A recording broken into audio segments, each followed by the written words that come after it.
भाई अगर मैं आपको बोलूँ कि 5,000 से आप अपना विंटेज रीसेलिंग का बिजनेस स्टार्ट कर सकते हो तो, और इसके लिए ना आपको शॉप चाहिए, ना ही वेयर हाउस, ना ही थाउजेंड ऑफ प्रोडक्ट्स का स्टॉक। आप सिर्फ कुछ केयरफुली सिलेक्टेड प्रोडक्ट के साथ स्टार्ट कर सकते हो। लेकिन यहाँ सबसे इंपॉर्टेंट चीज है, आपको रैंडमली कोई भी पुराने कपड़े नहीं खरीदने। आपको पता होना चाहिए कि कौन से पीसेस सेल होंगे और कौन से पीसेस पर ज्यादा मार्जिन होगा, और 5,000 के बजट को आप कैसे यूटिलाइज करोगे। इस वीडियो में मैं आपको बताऊंगा 3 स्पेसिफिक विंटेज क्लोथिंग नीश जिसके अंदर आप अपना रीसेलिंग बिजनेस इजीली स्टार्ट कर सकते हो। और हर नीश के लिए हम देखेंगे क्या सेल करना है, किस प्राइस में सेल करना है, किस प्राइस में सोर्सिंग करनी है, और अपना प्रॉफिट कैसे कैलकुलेट करना है। तो चलो स्टार्ट करते हैं। सबसे पहले हम जानते हैं विंटेज क्लोथिंग बिजनेस एक्चुअल में है क्या। तो विंटेज क्लोथिंग बिजनेस का ये मतलब नहीं होता कि आप रैंडमली कोई भी पुरानी टी शर्ट उठा के उसको विंटेज बोल के सेल कर दो। विंटेज क्लोथिंग में कस्टमर बेसिकली 4 चीजें देखता है: डिजाइन, ब्रांड, कंडीशन और यूनिकनेस। फॉर एग्जांपल, एक साइड अपने पास प्लेन बेसिक टी शर्ट है और दूसरी साइड अपने पास 90s की विंटेज टी शर्ट है जिसमें प्रिंट काफी डिफरेंट है, जो कि 90s या अर्ली 20s का भी हो सकता है। और एक साइड अपनी simple plain basic T shirt, तो इसमें वैल्यू किसकी ज्यादा होगी। और यही विंटेज रीसेलिंग का गेम है। सबसे पहला नीश है हमारा vintage graphic T shirt. Vintage T shirt की रीसेलिंग करना काफी ज्यादा रिलेटिवली इजी है, बिकॉज स्टोर करना इजी है, शिप करना इजी है, फोटोग्राफी करना इजी है, और सबसे इंपॉर्टेंट, डिजाइन देख के कस्टमर इजीली पीसेस को बाय कर देता है। तो ये आपका फर्स्ट निश, विंटेज ग्राफिक टी शर्ट को रीसेल करना। और सोर्सिंग के टाइम पे ये ध्यान रखना, टी शर्ट्स के प्रिंट काफी डिफरेंट हो, यूनिक हो, रैपर्स के प्रिंट हो, बैंड इंस्पायर्ड टी शर्ट्स हो, या म्यूजिक रिलेटेड टी शर्ट्स हो, रैपर रिलेटेड टी शर्ट्स हो, गॉथिक प्रिंट्स हो। तो ये सारी टी शर्ट्स ऐसी है जो आपके पास इजीली सेल हो जाएगी काफी ज्यादा अच्छे मार्जिन पे। अब आते हैं अपने सेकंड नीश पर, जो कि है विंटेज डेनिम या फिर जैकेट्स। अगर आपको विंटेज टी शर्ट सेल करना काफी ज्यादा लो लगता है या एंट्री लेवल का लगता है, तो आप नॉर्मली विंटेज डेनिम या विंटेज जैकेट से भी स्टार्ट कर सकते हो, क्योंकि आपके स्टोर को काफी ज्यादा नेक्स्ट लेवल पर लेके जा सकते हैं। क्योंकि यहाँ एक विंटेज जैकेट या विंटेज डेनिम का प्राइस विंटेज टी शर्ट से काफी ज्यादा हाइयर हो सकता है, एंड इसमें मार्जिन भी काफी ज्यादा होगा। अब आते हैं हमारे थर्ड नीश पे, जो कि होने वाला है sports wear, college and varsity wear. और ये कैटेगरी उन लोगों के लिए काफी ज्यादा इंटरेस्टिंग हो सकती है जो स्ट्रीट वेयर या फिर नॉस्टैल्जिया ऑडियंस को टारगेट करना चाहते हैं। इस कैटेगरी में आपको मिल सकती है sports jersey, athletic T shirt, college style sweatshirts, varsity jackets या फिर टीम स्टाइल जैकेट्स। एक नॉर्मल टी शर्ट सिर्फ टी शर्ट है, लेकिन एक स्ट्रॉन्ग स्पोर्ट्स या college inspired T shirt customer के लिए नॉस्टैल्जिया हो सकता है।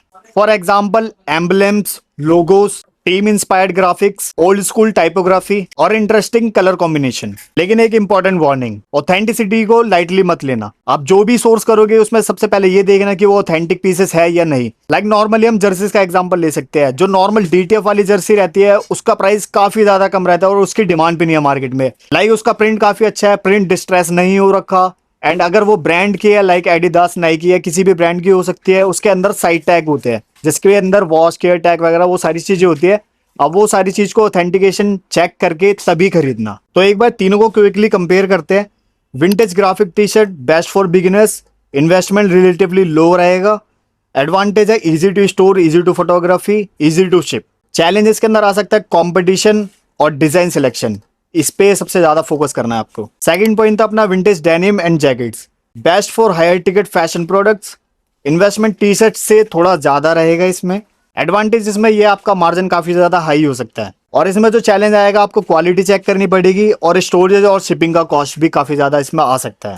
थर्ड था अपना विंटेज स्पोर्ट्स, कॉलेज या varsity wear, best for street wear plus nostalgia audience. Investment इसमें प्रोडक्ट के हिसाब से वेरी करती है, कितने का क्या लोगे आप। वर्सिटीज पे जाओगे तो वर्सिटी थोड़ी महंगी पड़ेगी, और वहीं अगर आप जर्सीज पे जाओगे तो जर्सीज आपको काफी ज्यादा कम प्राइस में मिल जाएगी। चैलेंजेस के अंदर आपको मिल सकता है ऑथेंटिसिटी का, क्योंकि आपको ऑथेंटिक पीसेज ही उठाने हैं। ऑथेंटिक पीसेज नहीं होंगे तो आपको उसकी वैल्यू काफी ज्यादा कम मिलेगी।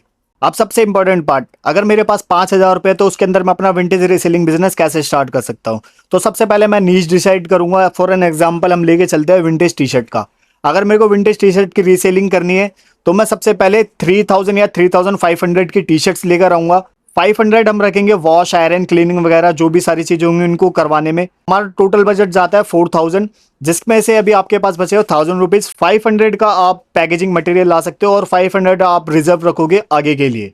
अब हमारे पास प्रोडक्ट पूरा रेडी हो चुका है। हम बात कर रहे हैं विंटेज टी शर्ट की, हमारे पास वॉश, आयरन सब कुछ होकर आ चुका है। तो अब हम स्टार्ट करेंगे इसकी मार्केटिंग करना और हम इसको सेल कैसे करेंगे। तो सबसे पहले हम करेंगे इसकी फोटोग्राफी काफी ज्यादा अच्छी लाइटनिंग में। अगर अच्छी लाइटनिंग नहीं होगी तो आपका प्रोडक्ट इतना ज्यादा विजिबल नहीं होगा, कस्टमर उसको समझ ही नहीं पाएगा कि वो एक्चुअल में कंडीशन क्या है उसके और क्या नहीं है।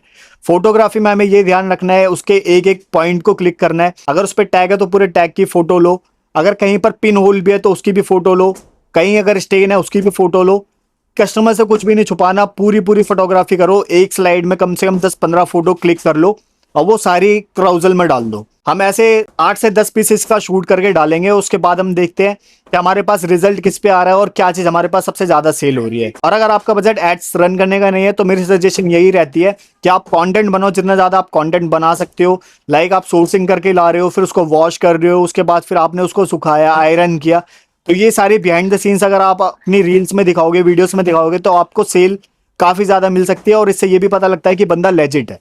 अब सबसे लास्ट पॉइंट आता है, सोर्सिंग करोगे कहाँ से। सोर्सिंग आप अपनी लोकल मार्केट से कर सकते हो, थ्रिफ्ट मार्केट से कर सकते हो, या फिर आप हमारे जैसे सप्लायर भी ढूंढ सकते हो। जैसे हमारा स्टोर मदन की डीडी फ्लैट्स गली नंबर 29 में। अगर आपको कहीं पे कुछ भी सोर्स नहीं मिला तो आप डायरेक्ट हमारे स्टोर भी विजिट कर सकते हो और यहाँ से आप हैंड पिक करके अपने पीसेस ले सकते हो और अपना बिजनेस स्टार्ट कर सकते हो। तो इस वीडियो को यहीं पर ही एंड करते हैं। आई होप ये वीडियो आपको कहीं ना कहीं हेल्प करेगी। सो ऐसी ही वीडियोस आती रहेंगी। मिलते हैं नेक्स्ट वीडियो में। Till then bye bye.